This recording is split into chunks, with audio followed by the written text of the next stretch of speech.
Hey everybody, it's Alycia here with Leah on another minisode of the investigation game. Before we get started today, I wanted to let you all know that we have officially reached over 2,000 downloads. Woohoo! This is so exciting! I'm super excited about it because I basically look at it every single day. I told my family the other day that if things just kind of feel slow at the office, I log into the podcast hosting and just look at the data on it, and it just reminds me that like all is not in vain.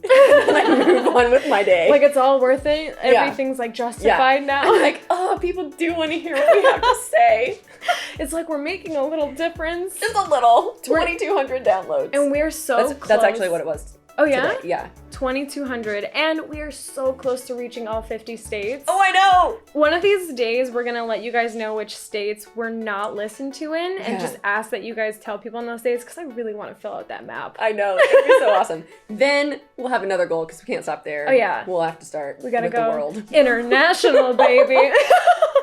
Anyway, Okay. We're getting there. Yeah, so another part, because we have these 2,000 downloads and we have a lot of people listening and we know you're listening, we really want to hear from you guys. If you guys have any topics you want brought up in the mini-series or any suggestions you have about anything going on in current news, please email us at podcast@workmanforensics.com. Like, I really want to hear what you guys have to say, even if you guys have little comments or just really want to say how we're doing. I love positive reinforcement. I still want people to take my challenge to see if they can like find a way to hide money where I wouldn't find it. Like I still really would love a challenge. So somebody should try that. So if anyone's like, honestly, we're taking any of these because I really want to know. We also have all of our social media. I think our Twitter handle is WForensics. Our Instagram is Workman Forensics. We have a LinkedIn. Any of those you guys want to go on and just kind of comment, get engaged. We're going to start using our social media more to engage other people as well. So now that that plug is done. Yeah. Are you ready to answer some questions? I am ready to start. So we're going to start the timer right now. It's going. So my first question is, what does it take to be an expert witness?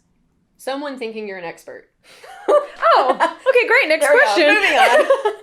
No, but like, what does it take? Like, what are the requirements? How does somebody know if you are an expert? So really, it's kind of up to the attorney that's looking for an expert. They know what story they want to communicate to the court, right? And so then they may think that there are some pieces that would be best explained by an expert to help build their case. And so they're going to look for people with certain expertise. I'm most often asked to weigh in as an expert witness as to like fraud cases. What was the loss? Whenever I'm on the defense side, looking at what is the government's loss versus what we've calculated as loss. I've been asked to weigh in on damages. How much has somebody been harmed, because of the other side's negligence or actions, or in like data tracing different assets, stuff like that. Because of my experience, I'm an expert in those things I just said. And so someone else might be, maybe there's an abuse case, maybe child abuse case, and they're going to bring in a psychologist that works with children who have been abused to kind of explain some of the emotional things or long-term damage of this or that. That's what determines that expert. And so if an attorney feels like your experience is credible and would help further the position of their case, then you'd probably be hired as an expert. So you don't need any certificate, any like signature saying like she is an expert. Oh, no. I mean, obviously, if you have credentials to support whatever your expertise is, like I'm a certified fraud examiner, I'm a private investigator, I have several degrees, those types of things, that's going to just help present that to the court. So it's your education, your experience, and then what you're going to be testifying to, what you're going to get an opinion on based on your experience. I see. Okay. Tying into this question with your interview with Justin, he mentioned that there are lines he will not cross in his line of work. Like people will ask him to kind of misuse, or what is it? Yeah, OSINT, different public databases and stuff, yeah. So, and he says that there's lines he won't cross. As an expert witness, are there things that you just refuse to do that a client might ask you for? Yeah, I think the most common thing, because I'm a certified fraud examiner, is they'll say, well, can you testify that this was fraud? I can't. Fraud is a legal conclusion. And so only a judge or jury can determine guilt, innocence, but I'm there to help connect the dots, show what happened. There's different schemes that can be talked about, different theories, things like that, that will point the story in the direction of their fraud. But I can't actually sit up on the stand and say that. Also, as a certified fraud examiner, it's part of our code of ethics that we cannot opine as to someone's guilt or innocence of fraud. The other thing is that, and everything I'm about to tell you, like, people have asked me to do this. Really? So yeah, like this isn't just made up. Gosh. But asking me to give an opinion or come up with a certain result that they want. And then they'll kind of take it a step further and they'll say, okay, if we can get this result, then can I also pay you on the success of our case? And so the first thing is, one, I don't trust anybody's work but the analyst and the team and myself at Workman Forensics. I just don't. I'm always going to check everybody's work before I testify to anything. Every time I've ever been asked that, it just turns into an actual case because I'm not going to testify to something I didn't work on. Third, or kind of part of that, is the whole contingency thing. How can I maintain that I'm an independent expert witness and not bought off or a hired gun if the results that I'm quote unquote calculating are also being driven by the fact that if we're successful, I get a percentage of something. So we don't work on contingency fees. Another thing is that attorneys will say that they want to write my report and then just have me sign it. And I don't do that either because there are just specific ways that things need to be worded so that I can communicate clearly. And if I really am the expert, I think that the best expert is somebody who can communicate clearly. And so I don't need an attorney to muddy my words, and not out of any bad intent towards me, you know, but I know what the analysis is.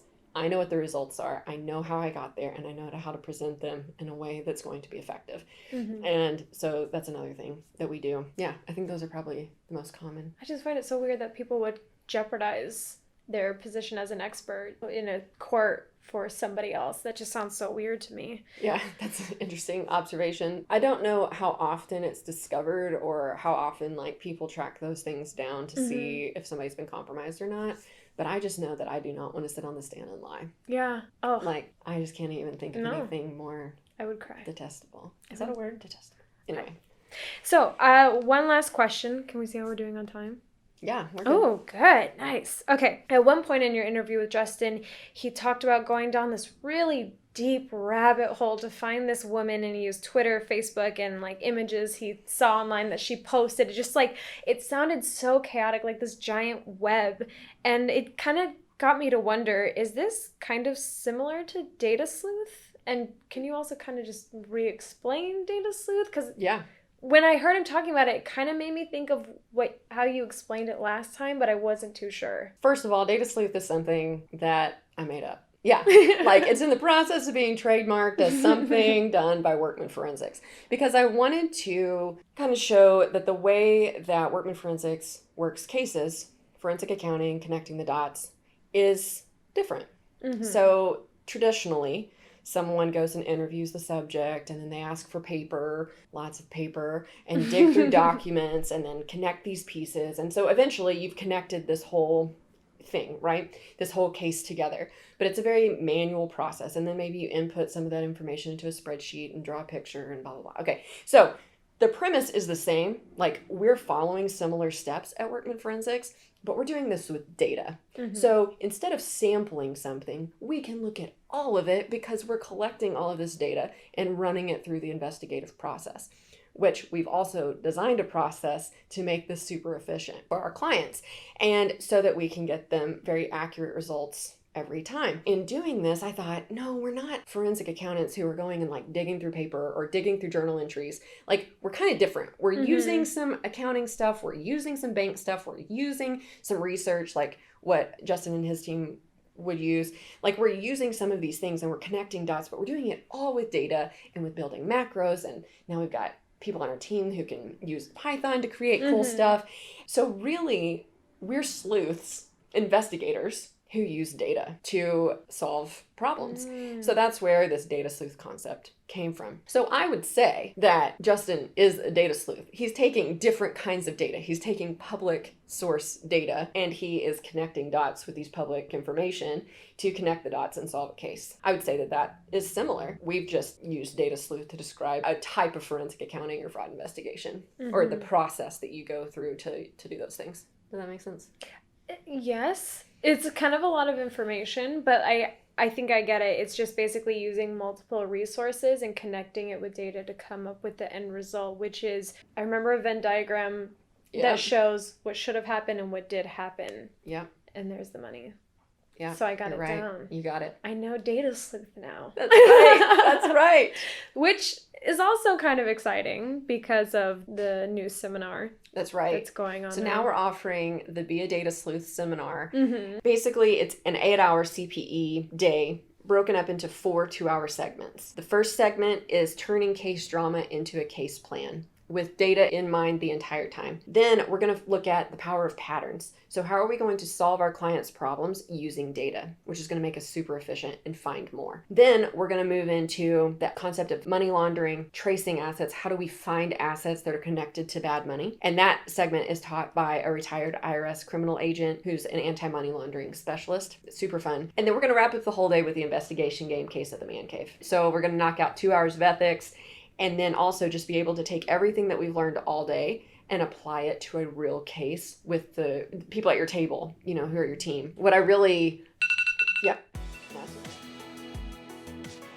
The investigation game is brought to you by Workman Forensics. For more information on the business and its services, visit workmanforensics.com. Find us on social media on any social media platform at Workman Forensics. For more information on the Be a Data Sleuth seminar, visit beadatasleuth.com. If you have any questions, comments, concerns, or topic ideas, please email us at podcast@workmanforensics.com. Thanks for listening.